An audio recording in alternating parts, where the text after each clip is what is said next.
بسم اللہ الرحمن الرحیم۔ جنات کیا کھاتے ہیں اور جنات کی موت کیسے ہوتی ہے؟ ناظرین، جنات کی موت کیسے واقع ہوتی ہے؟ کیا انسانوں کی طرح جنات بھی زندگی اور موت کا ذائقہ چکھتے ہیں؟ کیا ان پر بھی شرعی احکامات اسی طرح نافذ ہوتے ہیں جیسے انسانوں پر نافذ ہوتے ہیں؟ کیا بروز محشر جنوں کو بھی زندہ کیا جائے گا اور ان کا بھی حساب لیا جائے گا؟ جنات کا کھانا پینا کیا ہے، یعنی جنات کیا کھاتے ہیں؟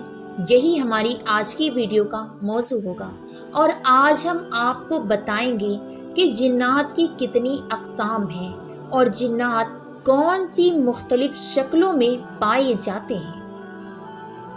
مگر ویڈیو میں آگے بڑھنے سے پہلے اگر آپ ہمارے چینل پر نئے ہیں تو برائے مہربانی ہمارا چینل نازیہ ٹیوب سبسکرائب کریں، جہاں آپ کو بالخصوص اسلامک ہسٹری بالعموم دنیا بھر کی منفرد معلومات پر مبنی ویڈیوز ملتی رہیں گی۔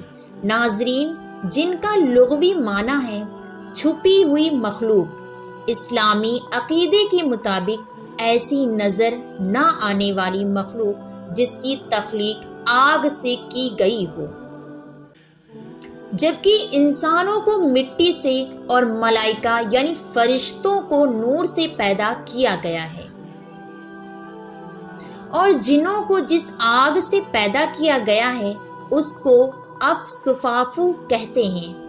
جنوں کے متعلق خیال کیا جاتا ہے کہ وہ مختلف قسم کے روپ بدلنے کی صلاحیت رکھتے ہیں۔ ناظرین، قرآن و حدیث میں جنات کا ذکر موجود ہے۔ قرآن مجید فرقان حمید میں جنات کے نام پر ایک پوری سورت یعنی سورہ جن موجود ہے، جس کی ابتدا اس آیت سے ہوتی ہے کہ جنہوں نے رسول صلی اللہ علیہ وسلم کو قرآن پڑھتے سنا اور اسے عجیب و غریب پایا تو اپنے ساتھیوں کو بتایا اور وہ مسلمان ہو گئے۔ ناظرین، یہ ایک حقیقت ہے کہ جنات اس دنیا میں پائے جاتے ہیں اور قدرت نے انہیں کئی طاقتیں عطا کر رکھی ہیں۔ وہ کھاتے پیتے اور زندگی گزارتے ہیں۔ کل نفس ذائقۃ الموت کے مطابق موت کا ذائقہ بھی چکھتے ہیں۔ اس حوالے سے علماء کے دو اقوال ہیں۔ حضرت حسن بصری رحمۃ اللہ علیہ کہتے ہیں کہ جنات کو موت نہیں آتی۔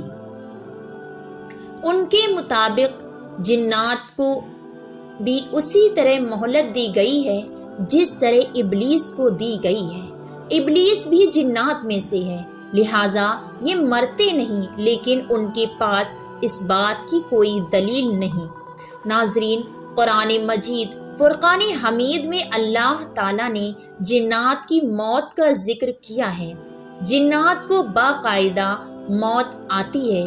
حضرت عبداللہ ابن عباس رضی اللہ تعالیٰ عنہ سے پوچھا گیا کہ جنات مرتے ہیں تو انہوں نے فرمایا بالکل مرتے ہیں، مگر ابلیس نہیں مرے گا، اس کو اللہ رب العزت نے مہلت دے رکھی ہے، وہ تا قیامت زندہ رہے گا۔ اور فرمایا کہ یہ جب بوڑھا ہو جاتا ہے تو پھر سے جوان کر دیا جاتا ہے، یہ ہمیشہ 30 سال کی عمر کا رہتا ہے اور بڑھاپے کے بعد ہمیشہ جوانی کی جانب لوٹ آتا ہے، یہ رہے گا، اور باقی جو جنات ہیں ان کو موت ہو جاتی ہے۔ جہاں تک جنات کی روح قبض کرنے کا سوال ہے تو وہ اس حوالے سے انسانوں کی طرح ان کی روحیں قبض کی جاتی ہیں۔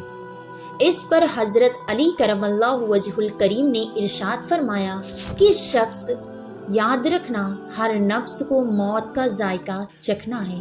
اللہ نے اس زمین کے لیے 4 فرشتوں کو ذمہ داری لگا رکھی ہے کہ وہ اللہ کی مخلوق کی روح قبض کریں۔ پہلا فرشتہ حضرت اسرائیل علیہ السلام ہے جو انسانوں کی روح قبض کرتے ہیں۔ دوسرے فرشتے کا نام بیسرائیل ہے جو جنات کی روح قبض کرتا ہے۔ تیسرے فرشتے کا نام